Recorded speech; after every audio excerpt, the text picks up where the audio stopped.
A refração da luz é um dos fenômenos ópticos mais observável no dia a dia. Olha só, refração da luz é a passagem da luz de um meio para outro meio com características diferentes.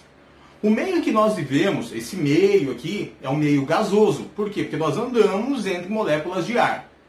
Então vamos pegar aqui uma análise bem prática, bem simples, de refringência. Olha só, eu tenho aqui uma piscina com água aqui dentro e ar do lado de fora. Então eu tenho que entender o seguinte: a luz no vácuo se propaga a uma velocidade aproximada de 300 milhões de metros por segundo, ou 3 vezes 10 oitava metros por segundo. Aí vamos analisar o seguinte: o que acontece com a luz quando ela adentra um meio diferente? Bom, vamos pensar da seguinte forma. Eu tenho um raio de luz projetado aqui, ó, projeto um raio de luz diretamente neste ponto. Quando ele toca a superfície, nós sabemos que a água reflete a luz, certo? A reflexão da luz é inevitável, a luz sempre será refletida em qualquer superfície, na maioria dos casos. Tem exceções? Tem, mas lá na frente nós vamos falar sobre isso, ok? Então, na parte da reflexão que nós já estudamos, nós temos que lembrar o seguinte: raio incidente, raio refletido. É importante desenhar o quê? É muito importante nós sabermos que, olha só, existe uma reta, e essa reta é chamada de reta normal. Ela é perpendicular. Existe aonde? Apenas como referencial. Ela não é uma reta que existe na prática. Então, para que eu tenho que desenhar? Ela é o meu referencial. Esta reta normal é perpendicular à superfície de contato onde há reflexão. Por que é importante aqui? Nós sabemos que nas leis da reflexão, o raio incidente e o raio refletido possuem ângulos iguais em relação à reta normal. Outro item importante: o raio incidente, o raio refletido e a reta normal estão em um mesmo plano. Isso é para reflexão. Mas nós sabemos que essa luz vai adentrar esse item aqui. Vai adentrar este meio que é a água. E a água nós sabemos que ela é mais densa que o ar. Então eu vou fazer aqui o seguinte. A luz não segue sua trajetória retilínea. Ela não consegue, ela sofre um desvio quando ela muda de meio.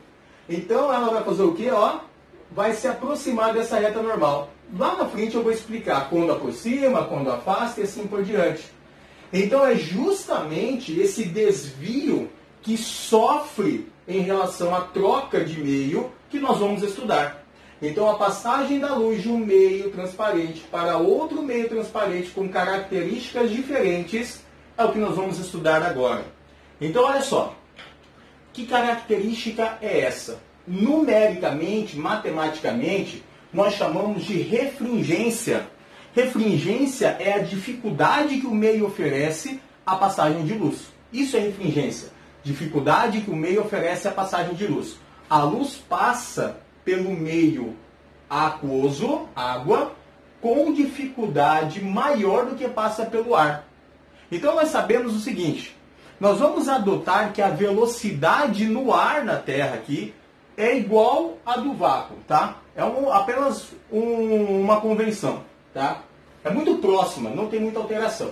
Então o que acontece? Vamos analisar o seguinte: eu tenho que matematicamente enumerar isso. Então eu chamo essa refringência matematicamente de índice de refração. E o que é o índice de refração?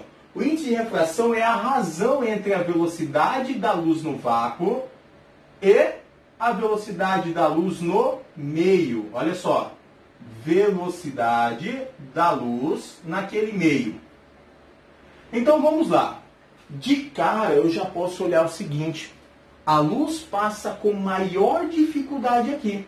Se ela passa com maior dificuldade aqui, o que vai ocorrer? Ela reduz a sua velocidade. Fique tranquilo que nós vamos detalhar isso. Então, se ela reduz sua dificuldade, reduz sua velocidade, significa que a dificuldade aqui é maior. Olha só, velocidade inversamente proporcional ao índice de refração. Quanto maior for o índice, quanto maior for a dificuldade que esse meio oferece à passagem de luz, menor será a velocidade da luz nesse meio.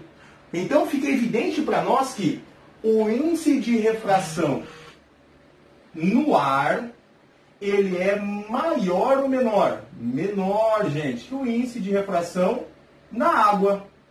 Logo, a velocidade da luz no ar, ela é maior que a velocidade da luz na água, certo? Então observe isso, gente, ó. Como nós sabemos isso? Aqui é a nossa equação básica, ok? Tranquilo? Vamos provar isso na prática? Olha só. Meio ar, e aqui eu tenho vidro, tá? Na verdade não é um vidro, é próximo ao vidro, é um acrílico, não sei se, ó, para você ver, é um acrílico bem denso, quase semelhante ao vidro. E nós vamos usar ele. E vamos analisar o seguinte ponto. Olha só. Eu tenho aqui o vidro. Aqui está o meu laser. Então vamos ver se sofre desvio mesmo? Vamos analisar aqui? Olha só. Se eu colocar em linha reta, não sofreu desvio. Se eu até aumentar assim, fica melhor, ó. Pronto. Que aqui está na vertical. Então olha que seguiu em linha reta. Mas se eu mudar, você consegue ver isso. Olha aqui, ó. Olha que o ângulo, observe que o ângulo aqui dentro de inclinação é diferente daqui de fora. E quanto mais eu faço isso, ó, maior é a diferença desses ângulos. E é isso que nós vamos estudar na prática. É o que acontece aqui, ó. A luz vem com uma certa angulação em relação à superfície, mas quando ela atravessa, oferece um ângulo lá dentro diferenciado. É isso que faz com que você ache que quando está na beira da piscina, a piscina é mais rasa do que ela realmente é. Você olha, parece que ela não é tão funda, mas quando você mergulha, ela é bem mais funda. Ou quando você está dentro da piscina e olha para fora, o corpo que você olha, uma pessoa, qualquer coisa, parece estar mais distante do que realmente está. E quem possibilita nós calcularmos isso é justamente o índice de refração, que mede a refringência do meio. Ok? Dando continuidade ao estudo da refração, vamos pensar o seguinte. Assim como as leis da reflexão existem para nos orientar de acordo com o que nós devemos fazer e o comportamento dos raios de luz, a refração também possui leis distintas, ok? Vamos lá, na primeira lei da refração. A primeira lei da refração afirma que o raio de incidência e o raio refletido são coplanares, estão em um mesmo plano. A segunda é a lei de Snell-Descartes, que afirma que o produto entre o índice de refração do meio A e o seno desse ângulo de incidência, que é o ângulo de A, certo? É igual ao produto do índice de refração do meio B vezes o seno do raio refletido. Vamos olhar o que é isso na prática? Vamos lá. Nós já vimos que há uma certa mudança em relação ao comportamento e à trajetória do raio de luz quando ele muda de meio, correto? Então, primeiramente, vamos fazer assim. Vamos desenhar raios que mudam de meio. Vou pegar aqui o primeiro exemplo. Este raio, vou desenhar aqui. Incidiu sobre a superfície, certo? Vou chamar aqui de I, de incidência. Ó. E agora eu tenho um laser. Aqui o laser fora da água e aqui o laser dentro da água. Pronto. Projetei, joguei esse laser para passar de superfície. Então pronto. Já que nós fizemos isso, vou desenhar aqui o prolongamento. Pessoal, nós sabemos que a reflexão é inevitável, mas eu não vou mais desenhar a reflexão, porque você já sabe disso. Ok? Então vamos lá. Uma vez que eu fiz isso, vamos pensar assim. A minha reta normal tem que ser desenhada. Ela é uma referência. Olha só. Bem aqui, minha reta normal. Reta normal. A mesma coisa aqui. Reta normal. Reta normal. Pronto. Normal e normal. O que nós precisamos observar aqui, gente? Olha só. Algo muito importante que você precisa lembrar. Quais são as relações que nós temos aqui? As relações que nós possuímos aqui é que o índice, eu vou chamar aonde está o raio de incidência de meio A. E aqui, meio B. Pronto. E vou colocar a velocidade da luz em B e a velocidade da luz no meio A. A eu chamei de ar e B eu chamei de água. Vou anotar as mesmas coisas aqui, ó. Índice de refração do meio A, do meio B, perdão. E aqui, velocidade no meio B. Aqui, índice de refração do meio A e velocidade no meio A. Eu coloquei A aonde está o raio incidente, o raio de origem, o raio que parte da fonte luminosa, ok? Então vamos pensar assim. Esse raio não vai seguir sua linha reta. Ele só segue a linha reta se ele vier aqui, perpendicular. O raio está aqui? Não, está angular. Então algo importante. Olha só. Isso daqui é uma informação muito importante. Se o índice de refração do meio A, o índice de refração do meio de origem, for maior que o índice de refração do meio B, que é para onde atravessou, o que nós temos? Olha só. Se o índice de refração de A, que é esse caso daqui, ó, incidência, é maior que o índice de refração, é menor que aqui, ó, o que acontece? Ele se aproxima da reta normal. Aproxima. Tá? Aproxima. E se for no inverso, ele afasta. Não entendi. Não, né? Então vamos lá. Presta atenção. Toda vez que a velocidade da luz diminui no meio, ele se aproxima da normal. Eu tenho que pensar assim. Imagina que a normal é algo negativo. É algo que te atrai, que te deixa lento. Então vamos analisar aqui.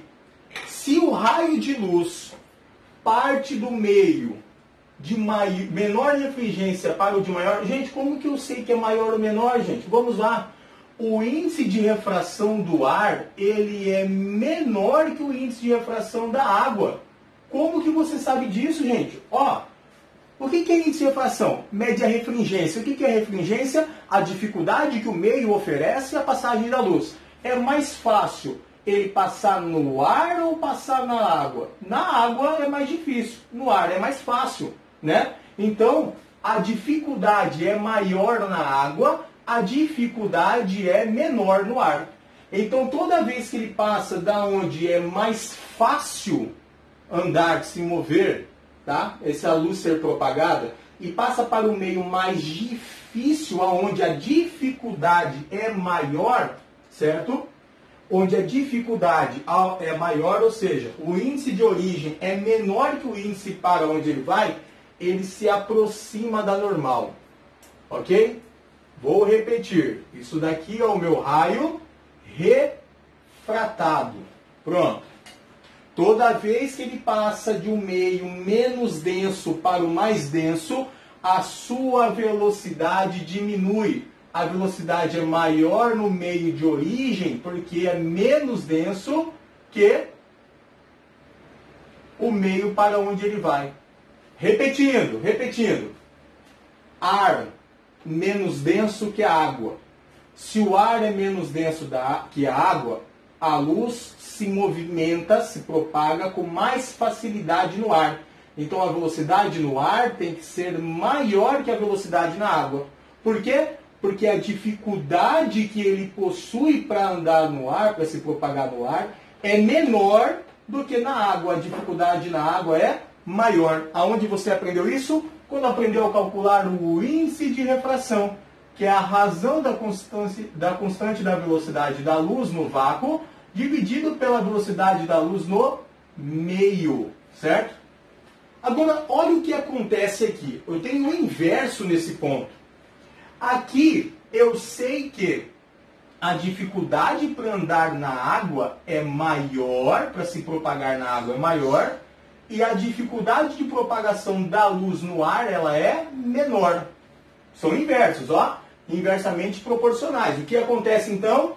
Olha só, a velocidade da luz na água, aqui, ela é menor que a velocidade da luz no ar. A velocidade da luz no ar, ela é maior. Eu chamei de A o meio de incidência, de origem, e eu chamei de B o meio para onde ele foi.